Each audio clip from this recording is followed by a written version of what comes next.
Bom dia, são 8 horas e 15 minutos, quinta-feira, 13 de novembro. Esta é a TV Senado. Eu sou André Ricardo e você assiste agora ao Senado em Dia. Polêmica no Congresso em torno do projeto que flexibiliza a meta do superávit. O Congresso recebe relatório com obras fiscalizadas pelo TCU em 2014.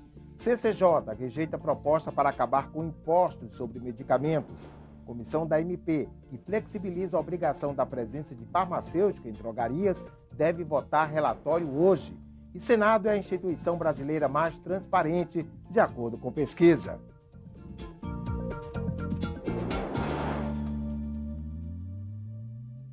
Uma quarta-feira marcada pela movimentação e articulação dos parlamentares em torno do projeto do Poder Executivo que muda a meta fiscal deste ano. Os governistas têm pressa. A oposição trabalha contra o texto que chegou esta semana ao Congresso Nacional. O relator do projeto que flexibiliza a meta de superávit do governo federal para 2014 já está com o parecer pronto e não esconde qual vai ser. Aprovarmos um ajuste que é fundamental, não só internamente, mas também para sinalizar para a política internacional financeira o equilíbrio e a responsabilidade fiscal no país.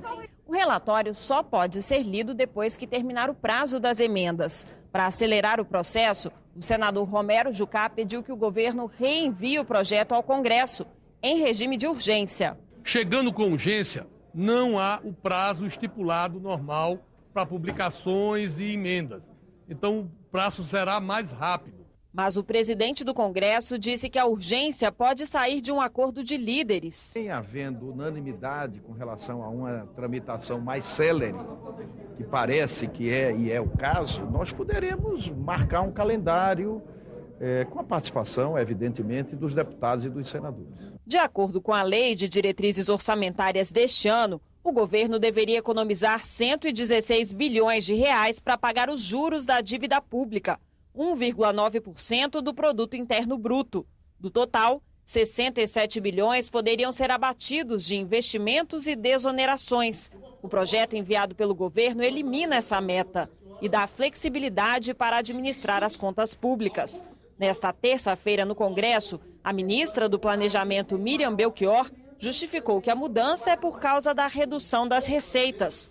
Com ou sem regime de urgência, a oposição promete trabalhar contra. O governo que não foi responsável do ponto de vista da administração dos gastos públicos não tem autoridade moral para pedir ao Congresso Nacional que altere uma lei por ele aprovada. E nós vamos estar vigilantes para que isso não ocorra. A presidente da República incorre em crime de responsabilidade se não cumprir a meta aprovada pelo Congresso Nacional.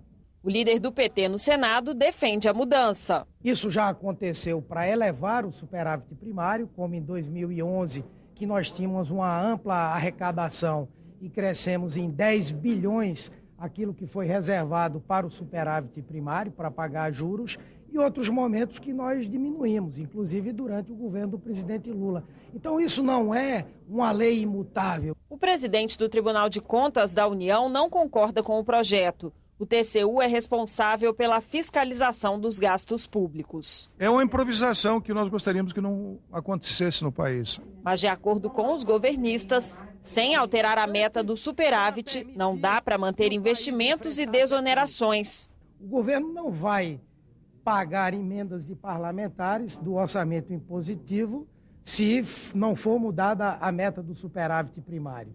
Governos e prefeituras deixarão também de ter recursos de transferências voluntárias para obras importantes. Então, é essa a opção que o Congresso vai fazer. E eu tenho certeza que ele vai fazer a opção para que o Brasil continue avançando. O presidente do Congresso diz que é possível votar o projeto já na semana que vem. Nós já temos convocado novamente uma sessão para o dia 18, uma sessão para apreciação de vetos. Nós pretendemos nessa sessão limpar todos os vetos para, na sequência, votarmos as outras matérias, inclusive essa que flexibiliza o superávit. O Congresso recebeu nesta quarta-feira o último relatório com as obras fiscalizadas pelo Tribunal de Contas. As informações são importantes para o Legislativo definir o orçamento da União para o próximo ano.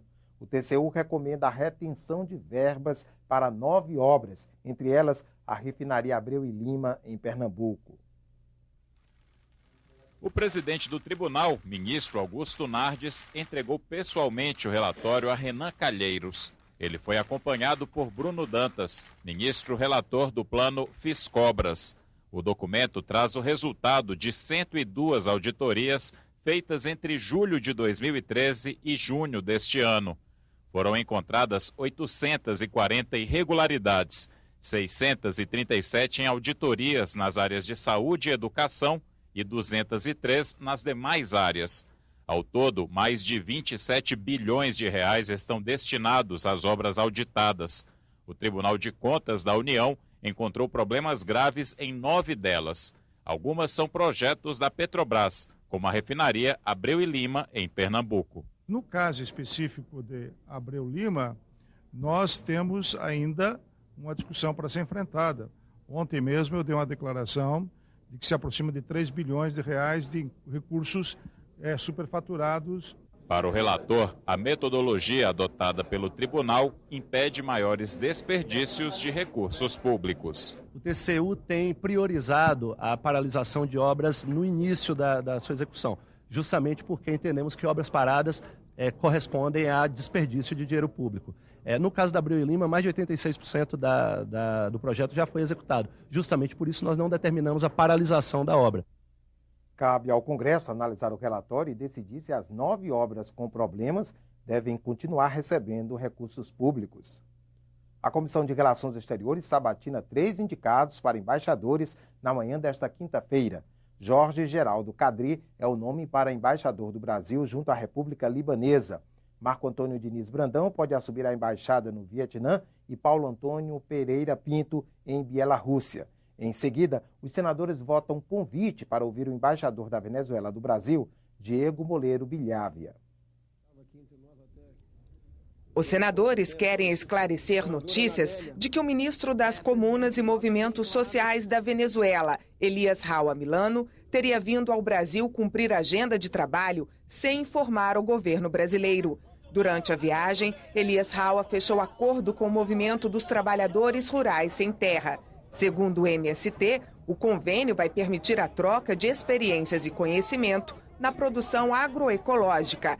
Mas o embaixador da Venezuela no Brasil, Diego Moleiro Bilhávia, pode ser convidado a explicar denúncia de que a parceria teria outras intenções em território brasileiro. Quero que ele venha explicar que diabo veio fazer aqui esse ministro de Estado da Venezuela para interferir na vida interna do Brasil, sem sequer avisar ao governo brasileiro que estava aqui. O governo brasileiro reagiu, eu acho que timidamente, pediu explicações, e nós vamos trazer aqui o embaixador da Venezuela, para tentar explicar isso que eu considero uma violação à soberania nacional brasileira. A comissão mista para avaliar a medida provisória 653 de 2014 reúne-se logo mais às 9h30 para analisar o relatório. A MP flexibiliza a obrigação da presença de farmacêutico em drogarias de pequeno porte. E daqui a pouco, às 8h30, a Comissão de Agricultura e Reforma Agrária realiza audiência pública para debater e avaliar o Programa Nacional de Agricultura Familiar. Criado em 1996, o PRONAF financia projetos que incrementam a geração de renda dos pequenos produtores rurais do país. A Comissão de Agricultura e Reforma Agrária se reúne nesta quinta para debater denúncias de fraudes no Programa Nacional de Desenvolvimento da Agricultura Familiar, o PRONAF. A audiência foi um pedido da senadora Ana Amélia para discutir desvios que ultrapassam 80 milhões de reais somente no Rio Grande do Sul, segundo investigações da Polícia Federal e do Ministério Público Federal. O esquema teria prejudicado mais de 6 mil pequenos produtores rurais. Entre os convidados da audiência estão o ministro do Desenvolvimento Agrário e representantes da Controladoria Geral da União, do Tribunal de Contas da União, do Banco do Brasil e da Polícia Federal. Tramita no Senado uma proposta para acabar com os impostos sobre os remédios. Nessa quarta-feira, a Comissão de Constituição e Justiça rejeitou a ideia. Na mesma reunião, os senadores aprovaram o repasse direto de recursos do Fundo Penitenciário para os estados. As penitenciárias do Brasil estão superlotadas e não oferecem condições de ressocialização aos presos. O projeto de autoria do senador Ricardo Ferraço permite o repasse de recursos do Fundo Penitenciário Nacional aos estados e ao Distrito Federal, sem a necessidade de convênios e ajustes com o Ministério da Justiça. Nos últimos 12 anos, apenas 40% dos recursos do FUNPEN foram desembolsados. Esse projeto tem todo o mérito e ele resume 3 aspectos que são fundamentais neste país: descentralização, desburocratização e agilidade do serviço público. O projeto agora será analisado pela Comissão de Assuntos Econômicos. Os senadores rejeitaram a proposta do senador Paulo Bauer, que estabelecia a imunidade de contribuições e impostos federais, a não ser o de importação, no preço dos remédios. A eliminação dessa carga tributária se daria em 5 anos, com redução das alíquotas em 20% a cada ano. Antes da votação, houve muito debate. Estados Unidos da América, Canadá, Inglaterra, México, Venezuela, Colômbia, são países onde medicamento tem imunidade tributária em toda a cadeia produtiva. O que tememos aqui, senhor presidente, é que com a imunidade dada a esses setores, senador Paulo Bauer, nós necessariamente não vamos estar deixando mais baratos os medicamentos, posto que nós temos que enfrentar também as altas margens de lucro e a competitividade no setor. Agora, a PEC dos remédios só continua a tramitar se os senadores que defendem a ideia entrarem com um recurso para levá-la ao plenário. Senadores de 2 comissões temáticas analisaram nesta quarta-feira matérias que afetam a saúde dos brasileiros. A Comissão de Assuntos Sociais aprovou 2 delas. Um dos projetos determina que as bulas de remédios podem, seguindo recomendação técnica, passar a ter advertência sobre a presença de fenilalanina, proteína usada em fórmulas de emagrecimento. Ela tem restrições de uso para pessoas cardíacas, grávidas e hipertensas. A proposta segue para o plenário. Já o projeto de lei que obriga a indicação da presença da lactose no rótulo dos alimentos ainda precisa ser analisado pela Câmara dos Deputados. A lactose é o açúcar presente no leite e seus derivados. O consumo da substância provoca náuseas, dor de estômago e diarreia nas pessoas que têm intolerância. Existem sim milhões de pessoas que têm intolerância à lactose e não sabem, porque não há diagnóstico médico adequado por enquanto no mundo da medicina. Não é utilizado com frequência pelos médicos a solicitação de exames para detecção desse problema. A Comissão de Direitos Humanos aprovou o projeto que obriga o Sistema Único de Saúde a promover campanhas para prevenir o uso indiscriminado de psicofármacos por crianças e adolescentes. Os psicofármacos são receitados para tratar distúrbios mentais e alteram o humor e o comportamento do paciente. Crianças e adolescentes são alvos fáceis da medicalização, tornando-se doentes estigmatizados e, consequentemente, muitas vezes excluídos social, afetivo e educacionalmente. Cada comissão permanente do Senado deve avaliar uma política pública do governo. A Comissão de Desenvolvimento Regional fiscaliza os programas de incentivo ao turismo e fez, nesta quarta-feira, a 2ª rodada de discussões sobre o tema. O Brasil é a 6ª economia de turismo do mundo. Em 10 anos, o número de viagens domésticas dobrou, passou de 100 milhões em 2003 para 200 milhões em 2013. Só que dos 202 milhões de brasileiros, apenas 62 milhões já viajaram. Hoje, a atuação do Ministério do Turismo envolve 3.345 municípios, mas grande parte das ações é dirigida a 65 destinos conhecidos como indutores. São locais mais bem preparados para receber o turista e que servem como modelo para desenvolver o turismo regional. As principais metas do setor estão no Plano Nacional de Turismo, mas segundo o Ministério do Turismo, muitas ações ficam prejudicadas pela falta de recursos do orçamento federal. A senadora Lídice da Mata, relatora da política pública escolhida pela comissão, voltou a criticar a postura do executivo em relação a isso. Ela defendeu que é preciso redefinir a composição orçamentária do ministério, que hoje depende, em grande parte, de emendas parlamentares. Uma fragmentação orçamentária imensa e sem ter uma relação com a prioridade da política pública.